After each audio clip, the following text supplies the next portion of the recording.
Thank you for tuning into our podcast, Canal Days, What Life Was Like in the Industrial Connecticut River Valley of Massachusetts. I am your host, Carrie, and joining us today is Holyoke's very own local historian and creator of the historical tours of Greater Holyoke, Robert Comu. He personally offers and leads public and private tours, as well as presentations of historical sites within communities throughout the state of Massachusetts. Currently, the communities he has chosen to focus on this year are Holyoke, Chicopee, South Hadley, and East Hampton, and also Granby and Amherst as well.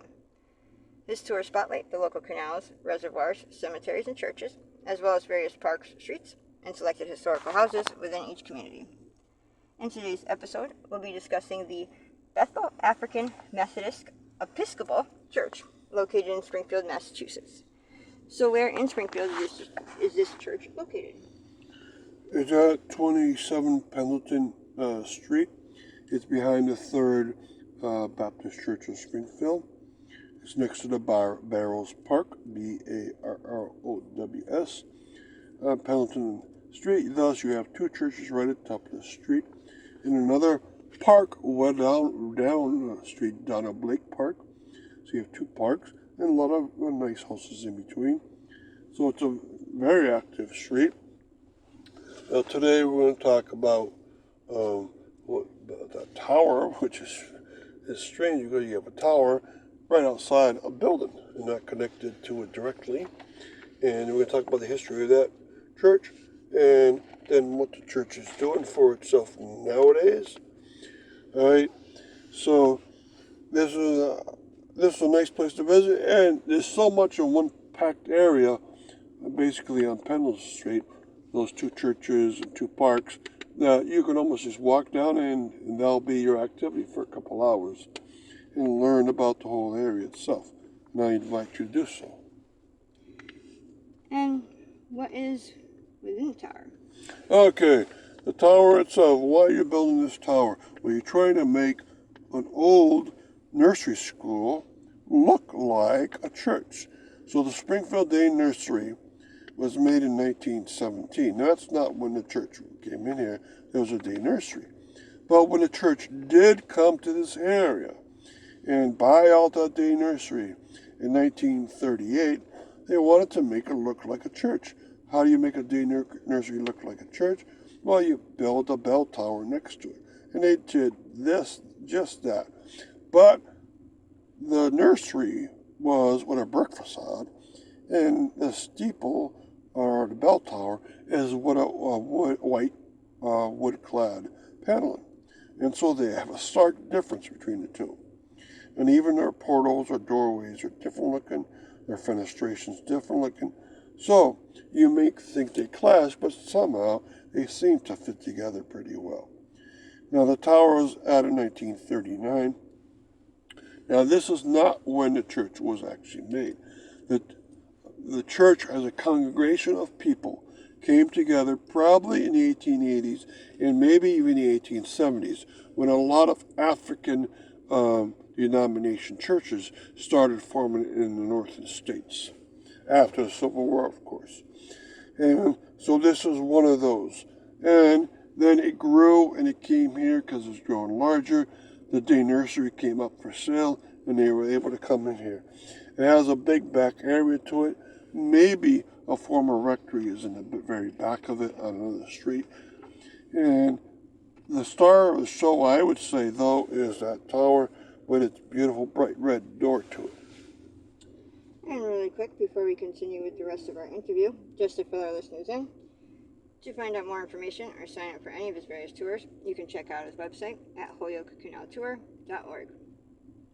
And there you can find podcasts and videos of the stops on each of his tours, as well as photos and texts of the historical sites throughout as well.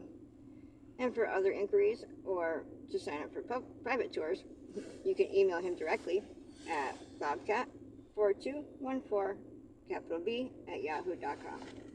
And his tour is made for fun, educational, outdoor activities for families and group parties.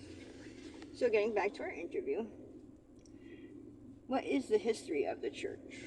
Okay, I wish I could trace it back to the 1870s or the 1880s.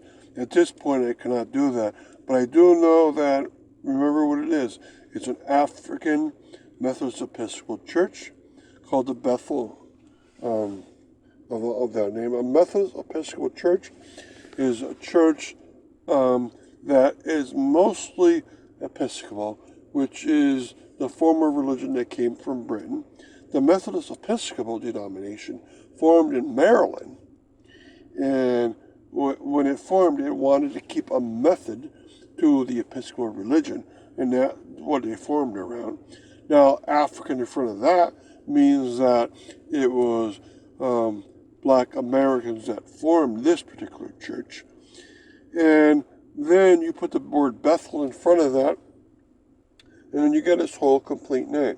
Now, I want to be able to trace the important ministers back in time, and so on my webpage that I've created for it, I always, like every topic I do, keep adding to it constantly with information, with pictures, and so forth. And that will help me figure out its history, and you can keep checking back and seeing what it's like.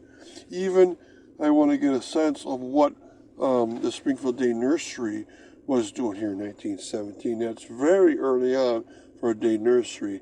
Was it the first day nursery in Springfield? Did it hook up with a religion right at the start or not? Right, which religion? And then why did they disband or move to another location? So I want to keep checking into these facts. And what is the church like nowadays? Okay, believe it or not, it's still under the same name, Methodist African Methodist Episcopal Church. They sometimes use that full title, but on some of their vans they have, I noticed they shorten it, abbreviate everything, BAMEC, on the back of their vans, because imagine writing this out all the time. But it's great that it can last this long under the same name, almost 150 years old, and that is absolutely wonderful. Shows how strong the congregation is and how active they must be in the community to keep themselves going. But I do know that they typically have their worship. They have an online service also, and they have a Bible study group on Tuesdays. So it seems to be quite active. And they have a couple of vans to go pick up their parishioners. And thank you, Robert, for educating us on your tours and historical topics of your expertise. And we want to thank our listeners for tuning in. And you can check out a large selection of other podcasts on his website as well as on SoundCloud.com. And be sure to stay up to date with new videos and podcasts posted daily. And thank you for tuning in.